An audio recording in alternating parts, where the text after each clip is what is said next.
Eu, no início, no caso o Worship ali, eu entrei mais como produtor musical, né? Que é uma das coisas que eu faço até hoje, assim, que eu gosto de fazer também. Eu comecei como produtor musical. Lá na casa, lá eu era líder do louvor na época, na igreja lá eu ajudava no louvor, tanto eu quanto o Léo, quanto os meninos que estavam lá na época. Mas eu entrei, o propósito meu, assim, no projeto era para ser como produtor, né? Eu entrei como produtor, eu produzi o primeiro projeto lá. O seguinte, a gente juntou e falou, vamos gravar um projeto nosso, até porque na época a gente tinha muitos músicos bons lá, o Rony conheceu os meninos, tanto o Baby, quanto o Ricardo, quanto o Caio, que eram os músicos da época, galera boa mesmo, sabe, profissional. Mas assim, a gente tava no perrengue pesado mesmo, sabe, eu mesmo, assim, não tinha nem onde morar praticamente. Aí, na época, eu sempre conto isso nas minhas ministrações, que 2018 foi o ano assim, mais difícil para mim. Foi o ano que Deus fez acontecer muita coisa boa, mas para mim, assim, os meus olhos foram um dos anos mais difíceis da minha vida mesmo. Era só perrengue atrás de perrengue. Latada. Só latada atrás de latada. Eu morava dentro do meu próprio... Você conheceu o meu estúdio lá no centro? Acho que não, né? Não, eu sabia, os meninos sempre falavam. Eu lembro nessa época também... Eu vou falar. O Ricardo que tinha moto. O Ricardo tinha uma moto. Então a gente começou o projeto assim, pensando... Mas era só quebradeira. Era todo mundo praticamente numa quebradeira. Se eu tiver a oportunidade, traga os meninos aqui depois. Eu vou trazer eles, mano. Fazer junto. O Ricardo, o Baby lá ia ser muito bom. Muito porque assim, a gente tava num perrengue daqueles mesmo. Eu não tinha o que comer praticamente. Eu lembro que eu fazia umas agendas lá em Anápolis, um pastor amigo meu que me ajudou muito. Mas na época a igreja estava começando também, era difícil. E ele me ajudava lá com uns R$50. Aí eu pagava, acho que era R$8 a passagem para ir, para voltar. E sobrava uns trocos ali. Que era o que eu comia na semana. Em frente ao meu estúdio lá tinha uma marmitazinha de R$5. E eu conseguia comer ali, cara, num perrengue mesmo difícil. Aí eu lembro que a gente ia pra igreja. Mas como a gente estava na escala, a gente fazia escala, não tinha como a gente ficar cobrando pros meninos assim, ó, tem que tocar domingo. Domingo lá tinha 4 cultos na igreja na época. Tinha como a gente cobrar pros caras, pô, você tem que ir em casa, tomar um banho, voltar, porque vai ter 4 cultos. Quarta tem culto, tal dia tem culto, porque se a gente não pagasse um Uber pra galera, tá, a maioria não tinha carro, ficava difícil, né?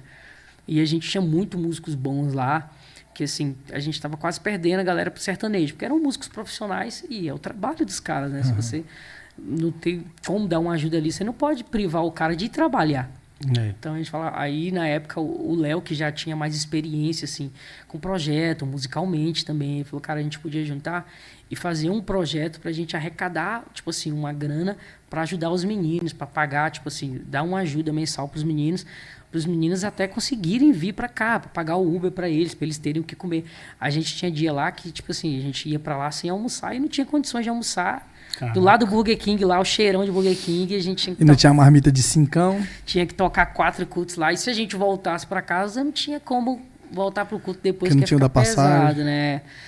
Aí o Léo falou, então a gente poderia fazer isso, aí a gente fazia um canal, monetizaria esse canal, né? Daqui a um tempo a gente falou, o Léo falou, se a gente fizer um projeto bem feito, a gente daqui a um tempo vai conseguir monetizar isso e a gente usa essa verba pra gente ajudar a galera, né? Então esse foi o princípio. Então assim, a gente já tinha todos os músicos que a motivação foi muito boa, né, foi, mano? Foi muito boa. Muito genuína. Muito genuína, muito genuína.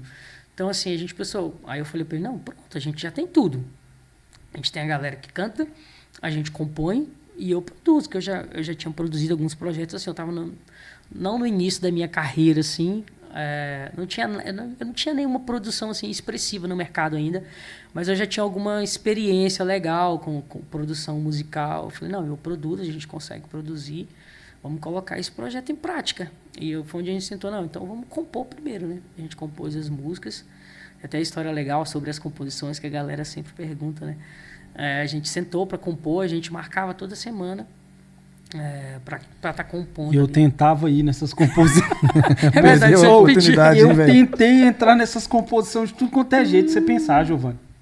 Ou que dia que vocês vão compor? A gente não falava pra ele. Os caras não falavam. Semana que vem, já porque tava senão lá, eu ia fazer igual o Baby, colocou amor, e já quer entrar no composição. Já quer entrar, Ele entrou na Iavé. E aí entrou na Iavé, e ele conseguiu entrar, eu não consegui não. Mas conta aí, mano, como foi esse processo das composições? Que é muito bom. Das composições, como os meninos começou aqui falando, tem muita música legal do projeto, como A Casa é Sua, né? Eu Te Vejo em Tudo, tem muita música legal, era eu que saí desse projeto. A gente sentava para compor. A gente já tinha uma galera lá que tinha uma experiência compondo. Tanto eu, quanto o Léo, o Ricardo também, que era um compositor muito bom. E tinha uma galera ainda que não era tão, assim, não tinha tanta experiência compondo, né? Mas a gente reuniu os que tinham experiência, os que não tinham tanta experiência, né? O Baby. O Baby entrou em algumas O Baby ainda. não era pra ter entrado, mano. Mano, esse é um negócio que me revolta até hoje. O Baby entrou, eu não entrei, mano. Não entrei em nenhuma. E a gente reunia pela manhã, na época, uma dificuldade de acordar cedo para músico. Mas a gente reunia pela manhã. E a primeira música que nós escrevemos foi a música Era Eu. Foi baseada numa mensagem, esqueci agora o nome do pastor, um pastor americano. A gente pegou algumas referências, a gente falou, ó, quem tiver alguma referência ou algum refrão, já vai trazendo, né, pra gente somar essas ideias aí, pra quando chegar aqui já ficar mais fácil, né, a gente ter essas ideias. E aí a gente começou, a primeira música que nós escrevemos foi a música Era Eu, né, a segunda foi o Paniago, né, que interpretou. Isso, o Paniago interpretou, o Paniago e a Ruslaira na época que interpretou. A terceira música, se não me engano, foi Eu Te Vejo em Tudo. Se não me engano, acho que foi Eu Te Vejo em Tudo.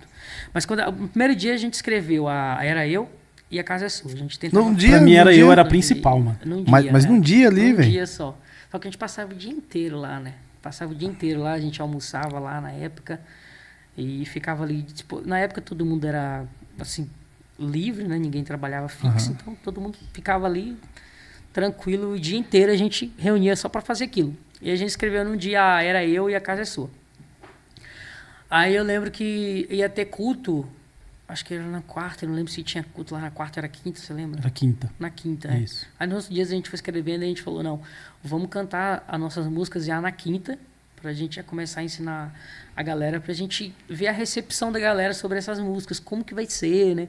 Porque sempre tem aquela coisa assim, será que as músicas estão boas mesmo? Será que a igreja vai conseguir cantar? Tem essa preocupação. A gente falou, então já vamos experimentar essas duas, né? Para mim, assim, a principal para mim era Eu também. Era Eu. É a que eu mais gosto praticamente até hoje. A melodia dela é muito boa. E aí a gente ensinou, não, vamos ensinar primeiro A Casa é Sua, porque é mais fácil a galera aprender, é uma música menor e é mais Era fácil. até meio que pra galera como se fosse visitante, Sim, né? A Casa é Sua. no início a gente pensava, a gente pode fazer alguma coisa usando o nome da igreja também, porque fica mais fácil da galera lembrar. E a gente lá tinha um momento lá na igreja que quando os visitantes chegavam lá, apresentavam a primeira vez, a gente orava e cantava uma música, né? A gente, vamos usar isso também para que fique na mente da galera, assim, uma música sobre isso, né? Aí a gente usou a música referente a isso também para facilitar na memória das pessoas quando ouvissem a música a primeira vez. Só que a gente cantou na hora do louvor mesmo. Não, já vamos ensinar as músicas pra galera aqui pra ver a recepção do povo. E aí quando a gente cantou a primeira vez A Casa é Sua, foi uma loucura, cara. Me lembro como hoje, assim, a galera gostou muito e a gente ficou quase uma hora cantando A Casa é Sua. A Casa é Sua, aí cantou na oferta, cantou dos visitantes e cantou no final. Aí quando a gente saiu de lá, já tinha gente colocando no YouTube já. A galera, tipo, filmou do celular na época, né? E colocou no YouTube. Aí já tinha meio que marcando lá, tipo assim, nova música, não sei o quê. E aí a gente teve uma experiência, tipo assim, que poderia ser uma música que poderia dar muito certo, né? Uma música, você já teve aquela sensação ali de aquele experimento natural com a igreja mesmo, sabe? Orgânico, né? O orgânico foi uma coisa que, assim, até hoje eu nunca vi na minha vida uma experiência daquela que eu tive. Tanto no dia que a gente apresentou, como no dia que a gente gravou. No dia que nós gravamos também. Foi uma loucura.